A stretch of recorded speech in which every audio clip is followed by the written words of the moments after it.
Yes students, हमारी first video upload हो चुकी है जिसके अंदर हमने रे ऑप्टिक्स का टॉपिक एक सिंपल माइक्रोस्कोप किया था। अब उससे ही जुड़ता हुआ टॉपिक हम स्टार्ट कर रहे हैं कंपाउंड माइक्रोस्कोप। जैसा कि उस वीडियो में मैंने आपको बताया था कि जो हमने सारे को किससे याद किया है, एक सिंपल सा कन्वेक्स लेंस का डायग्राम बना लिया केस के हिसाब से। Case number 1 infinitive, case number 2 infinitive और 2f, case number 3 2f, fourth 2f और f, फिफ्थ 2f और सिक्स जो हो गया वो f और ऑप्टिकल पॉइंट के बीच में। तो सिंपल माइक्रोस्कोप क्या करता है, ये बनाया क्यों गया? तो एक्चुअल में हमने ये देखा कि हमारा जो माइक्रोस्कोप है एक लेंस लगाने से वो इतनी बड़ी इमेज नहीं बन रही जितनी बड़ी हमारे को चाहिए। तो किसी ने बोला कि जैसे हमारी आंखों में एक लेंस होता है वो इतना क्लियर नहीं देख पा रहा, तो हमने एक लेंस और लगा दिया, उसने उसको और ज़्यादा क्या कर दिया, उसकी पावर को इंक्रीज़ कर दिया। वैसे ही एक बड़ी इमेज बन रही है उसको हमने क्या किया, एक दूसरे लेंस की सहायता से उसकी और बड़ी इमेज बनाई। यही काम करता है कंपाउंड माइक्रोस्कोप के अंदर। इसके अंदर जो लगेगा केस नंबर 46 लगेगा। तो स्टूडेंट मैं बार बार कह रहा हूँ कि मैं केस नंबर बोलूँगा, आपको कहानी समझ आनी चाहिए कि सर पहले कन्वेक्स लेंस के अंदर केस नंबर 4 अप्लाई करेंगे, उसकी जो इमेज बनेगी उसके आगे केस नंबर 6 अप्लाई करेंगे, फिर उसकी और बड़ी इमेज बनेगी। तो देखते हैं स्टूडेंट्स कैसे बनेगी ये इमेज। तो सबसे पहले इसके अंदर दो लेंस होते हैं, एक ऑब्जेक्ट की तरफ होता है वो ऑब्जेक्टिव लेंस है, और एक आई की तरफ होता है वो हमारा आई लेंस है। इसमें आई लेंस की जो फोकस है वो बड़ी रखी जाती है। वो क्यों रखी जाती है? क्योंकि इसकी जो इमेज बनती है वो थोड़ी सी दूर बनती है ताकि वो इसके अंदर कैप्चर हो सके। यस स्टूडेंट्स, ये जो हमारा ऑब्जेक्ट है ये हमारा ऑब्जेक्टिव है, ऑब्जेक्टिव लेंस है, इसको मैंने ओ लिख दिया। ये हमारा आई लेंस है तो इसको मैंने ए लिख दिया। तो अब मुझे पहले केस नंबर लगाना है 4, उसके बाद लगाना है केस नंबर 6। तो मैं केस नंबर 4 की बात करता हूँ। तो फर्स्ट होता है इन्फिनेटिव, मैं वहाँ नहीं रखूँगा। सेकंड होता है इन्फिनेटिव 2f, मैं वहाँ भी नहीं रखूँगा। थर्ड होता है 2f, मैं वहाँ भी नहीं रखूँगा। फोर्थ है मेरा 2f और f के बीच में। तो मैं मेरे ऑब्जेक्ट को इस ऑब्जेक्टिव लेंस के f और 2f के बीच में रखूँगा, तब उसकी इमेज जो बनेगी वो 2f से और इन्फिनेट के बीच में बनेगी। कैसे बनेगी वो देखते हैं। रे के जो रूल्स हैं कि जो रे पैरेलल जा रही है वो कहाँ से पास होगी, वो फोकस से पास होगी, और जो ऑप्टिकल पॉइंट से जा रही है वो ऑप्टिकल पॉइंट से बिना डाइवर्ट हुए जाएगी। तो दोनों रेज जहाँ आपस में एक दूसरे के साथ सुपरपोजिशन होगी वहाँ इमेज बनेगी। तो ये पॉइंट ए है तो ये ए डैश हो गया, ये बी है प्रिंसिपल एक्सिस पे तो ये बी डैश हो गया। अब मुझे केस नंबर 4 की तो कहानी समझ आ गई, मैं पहले इसको पूरे को एक्सप्लेन करूंगा।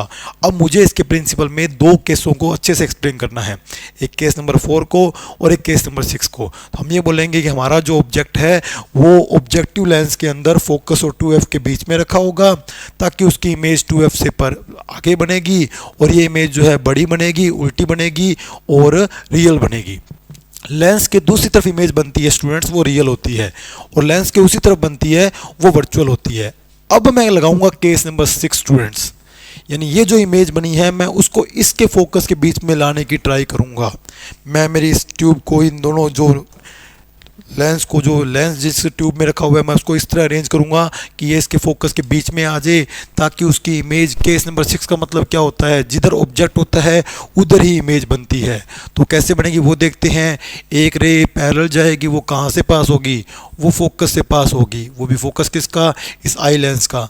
दूसरा जो ऑप्टिकल पॉइंट से जा रही है दोनों को मैं एक्सटेंड करूंगा, और ये जहाँ से हमें आती हुई दिखेगी वहाँ इसकी फाइनल इमेज बनेगी।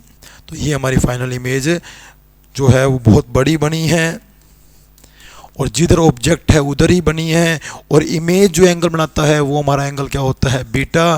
क्योंकि मैग्नीफिकेशन में हमारा काम क्या है, मैग्नीफिकेशन में हमारा काम है, माइक्रोस्कोप में हमारा काम क्या है, माइक्रोस्कोप में हमारा काम ही यही है, हमें मैग्नीफिकेशन फाइंड करना है। तो इमेज जो एंगल बनाती है वो एंगल बनता है बीटा। और इसके लिए माइक्रोस्कोप के लिए मैंने आपको पहले से ही बता रखा है कि हम क्या करेंगे, हमारे ऑब्जेक्ट को, यानी ये जो ए बी ऑब्जेक्ट है हमारा, इसको हम क्या रखेंगे, क्लियर डिस्टेंस पे रखेंगे, तब जो एंगल बनेगा वो आपका अल्फा बनेगा। और अल्फ़ा के लिए टेन अल्फ़ा ही क्यों लिया, क्योंकि स्मॉलर के केस में हम टेन अल्फ़ा को अल्फ़ा लिख सकते हैं। तो यहाँ से टेन अल्फ़ा की वैल्यू आ रही है ए बी अपॉन में माइनस डी।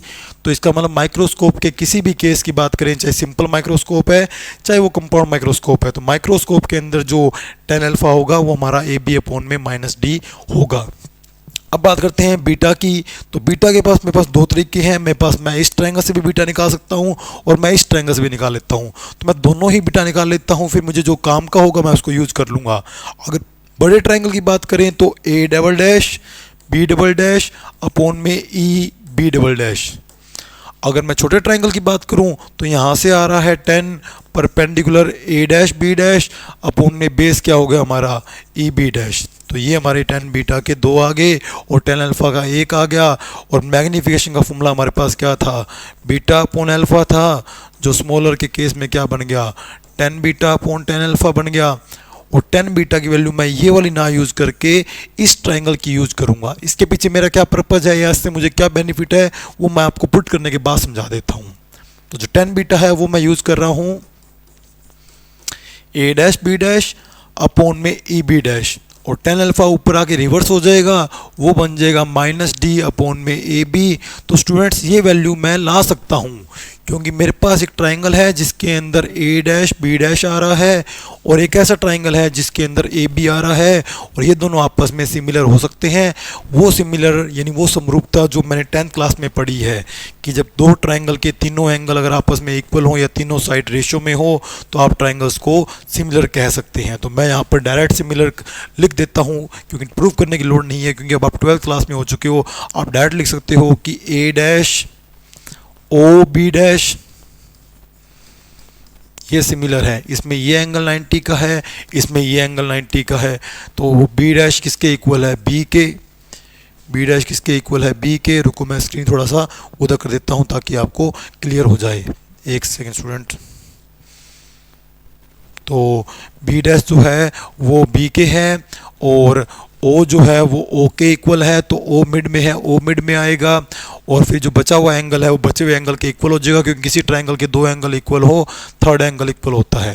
अब अगर आपको याद होगा कि अगर आपके ट्रायंगल सिमिलर हो चुके हैं बाय CPST जो रेशियो बनेंगे तो आप रेशियो को लिख सकते हो वो इक्वल होंगे।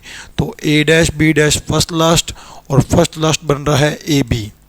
अब लेने को स्टूडेंट मैं ए डैश ओ ले सकता हूँ, पर माइनस ए डैश ओ मेरे कोई काम की नहीं है क्योंकि ये मेरी हाइट बन सकती है और ओ डैश बी कहीं प्रिंसिपल एक्सिस पे आ रहा है तो यू वी एफ कुछ ना कुछ बन सकता है। तो इसलिए मैं सेकंड थर्ड यूज़ करूँगा ओ बी डैश। तो यहाँ पर अपने आप क्या आ जाएगा ओ बी आ जाएगा। और ये जो रेशियो मेरा यहाँ बन रहा था जब मैंने मैग्नीफिकेशन का फॉर्मूला निकाला था वहाँ मैं इसको रिप्लेस कर दूंगा। अब मेरा मैग्नीफिकेशन क्या आएगा स्टूडेंट चेक करना, A dash B dash upon A B की जगह मैं क्या लिख दूंगा, मैं लिख दूंगा ओ बी डैश अपॉन में ओ बी, और एक पड़ा है माइनस डी अपॉन में क्या पड़ा है ई बी डैश। अब मैं सबकी वैल्यू पुट करूंगा स्टूडेंट्स, ध्यान से देखें इसके बाद क्या होगा।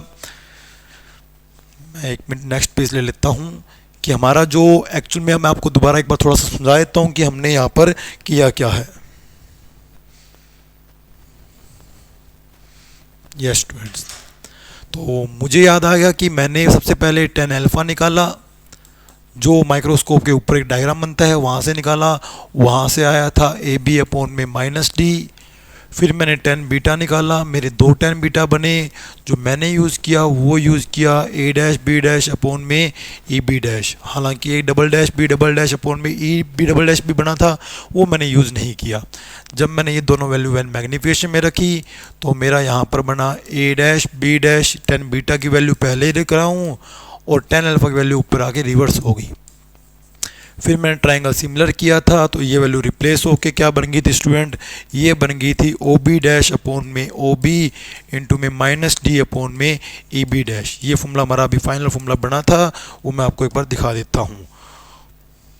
ओ बी डैश अपॉन में O B into minus D upon में ई बी डैश। अब मैं क्या कर रहा हूँ स्टूडेंट वो देखें कि ओ से बी डैश हमारे लिए ऑब्जेक्टिव लेंस की इमेज है। तो इमेज की डिस्टेंस को हम लिखते हैं वी से, किसकी है ऑब्जेक्टिव लेंस की, और वो लेंस के इधर है तो वो किसकी होगी प्लस की। तो इसका मतलब ये जो वैल्यू बनेगी वो बनेगी V0। और O से B इस ऑब्जेक्टिव लेंस के लिए ऑब्जेक्ट की डिस्टेंस है, और ऑब्जेक्ट की डिस्टेंस U होती है, ऑब्जेक्टिव लेंस की है और वो इधर है तो किसकी होगी माइनस की। तो ये बनेगा माइनस का UO। और एक पड़ा है माइनस का D अपॉन में E से B डैश, तो ये इसके लिए ऑब्जेक्ट है आई लेंस के लिए, तो ये बनेगा माइनस का UE। अब इस फॉर्मूले में हमारे पास 3 माइनस है, तो ओवरऑल 1 माइनस बच जाएगा, V0 upon U0 D upon में UE। अगर आपको याद हो सिंपल माइक्रोस्कोप का मैग्नीफिकेशन का फॉर्मूला सिर्फ इतना सा था D/U, और क्योंकि वहाँ पर एक ही लेंस था तो UE UO वहाँ नहीं था, वहाँ पर एक ही लेंस था तो इसलिए वहाँ पर सिर्फ D/U था। अभी हमारे 2 है तो इसके अंदर फॉर्मूला बनता है minus V0 upon U0 D upon में UE। अब वही बात स्टूडेंट्स, फिर हमारे को 2 केस करने हैं, तो मैं सबसे पहले जो मैग्नीफिकेशन का फॉर्मूला आया है वो लिख देता हूँ कि आपने जो मैग्नीफिकेशन देखा है वो आया है minus V0 upon U0 D upon में UE। अब केस क्या है स्टूडेंट्स वो देखते हैं।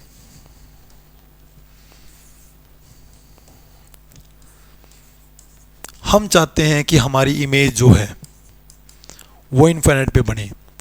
ई क्यों लिखा है? क्योंकि फाइनल इमेज कौन बनाएगा स्टूडेंट? ये जो ऑब्जेक्टिव लेंस है इसके पास तो इमेज बनाने का कोई रूल ही नहीं है, तो फाइनल इमेज जो बनाएगा वो हमारा आई लेंस बनाएगा। तो हम चाहेंगे कि हमारा फाइनल जो इमेज है आई लेंस वाला वो इन्फिनिटी पे बने, और वो कब पॉसिबल है? जब ऑब्जेक्ट उसके फोकस पे रखा होगा। ये हमने वहाँ भी किया था। तो जब हमारा ऑब्जेक्ट फोकस पे रखा होता है तो इमेज इन्फिनिटी बनती है, तो हम इस U को क्या कर देंगे? FE कर देंगे। तो माइनस V0/U0 यहाँ आ जाएगा D/FE। और हम दोबारा दूसरा केस है कि हमारी इमेज जो बने वो क्लियर डिस्टेंस पे बने। अब मैं चाहूँगा कि यहाँ से जो फाइनल इमेज बनी है वो यहाँ से 25 सेमी पे बने। इसके लिए मुझे लेंस फॉर्मूला अप्लाई करना पड़ेगा, 1/f is equal 1/v minus 1/u। क्यों अप्लाई करना पड़ेगा? क्योंकि हमारे पास ऐसी कोई भी कंडीशन नहीं है जो हमें ये बता सके कि इमेज 25 सेंटीमीटर पर यानी कि क्लियर डिस्टेंस पर कब बनती है। ऐसा कोई हमारे लिए केस नहीं है।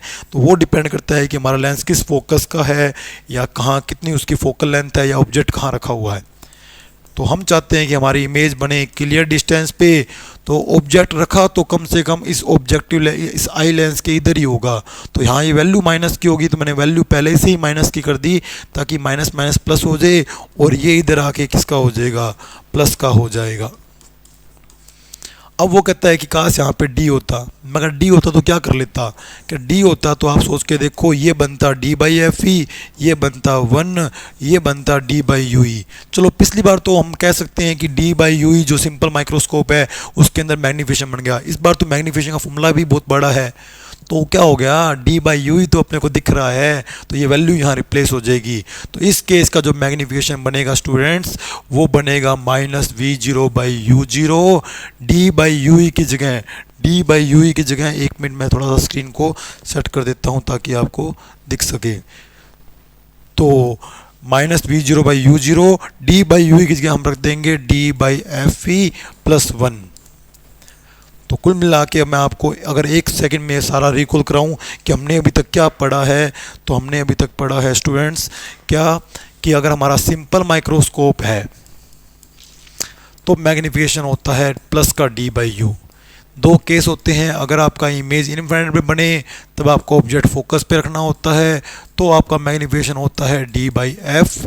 अगर आपकी इमेज क्लियर डिस्टेंस पे बने तब आप लेंस फॉर्मूला लगाते हैं, तब आपका मैग्नीफिकेशन आता है स्टूडेंट D/F प्लस 1। अगर आपका कंपाउंड माइक्रोस्कोप है जिसके अंदर आप केस नंबर 46 यूज़ करते हैं स्टूडेंट, यहाँ केस नंबर 6 यूज़ करते हैं, यहाँ जो मैग्नीफिकेशन आता है वो आता है D/U तो आता ही है, और U ही बन जाता है क्योंकि यहाँ पे 2 लेंस होते हैं। आगे आता है V0/U0। अब आपकी इमेज जो है अगर इनफाइनाइट पे बने तो इसके लिए आपको ऑब्जेक्ट फोकस पे रखना पड़ेगा, तो आपका मैग्नीफिकेशन बनेगा माइनस V0/U0 D/FE। और आप चाहते हो कि इमेज आपकी क्लियर डिस्टेंस पे बने तो आपका मैग्नीफिकेशन बनेगा माइनस V0/U0 D/FE प्लस 1। तो ये फॉर्मूले आप ज़रूर याद कर लेना, क्योंकि हमारी जैसे ही ये टेलीस्कोप वाली वीडियो आ जाएगी इसके बाद हम पहले इनके न्यूमेरिकल्स ही करेंगे कि सिंपल माइक्रोस्कोप, कंपाउंड माइक्रोस्कोप और टेलीस्कोप के न्यूमेरिकल इन फॉर्मूलों के बेस पे कैसे किए जाएंगे। और हमारी नेक्स्ट वीडियो आने वाली है वो आएगी एक टेलीस्कोप के ऊपर कि टेलीस्कोप हमारे पास 2 क्यों हैं। हम सारा डिस्क्रिप्शन जो पढ़ेंगे, पूरा डिटेल जो पढ़ेंगे वो रिफ्रैक्टिंग का पढ़ेंगे, वो अपवर्ती का पढ़ेंगे जिसको नाम है एस्ट्रोनॉमिकल रिफ्रैक्टिंग टेलीस्कोप, खगोलीय अपवर्ती दूरदर्शी। लेकिन बाद में जब आप पूरा NCERT देखते हो इसमें एक आता है कि कैसेग्रेन टेलीस्कोप ज़्यादा बढ़िया है। कैसेग्रेन टेलीस्कोप वो होगी जिसके अंदर उसने एक ऐसे पाइप सी लेके डायग्राम बना रखा होगा जिसके अंदर वो लेंस यूज़ नहीं करेगा। तो हम सारा पढ़ेंगे नेक्स्ट वीडियो में स्टूडेंट्स। मिलते हैं नेक्स्ट वीडियो में। Thank you.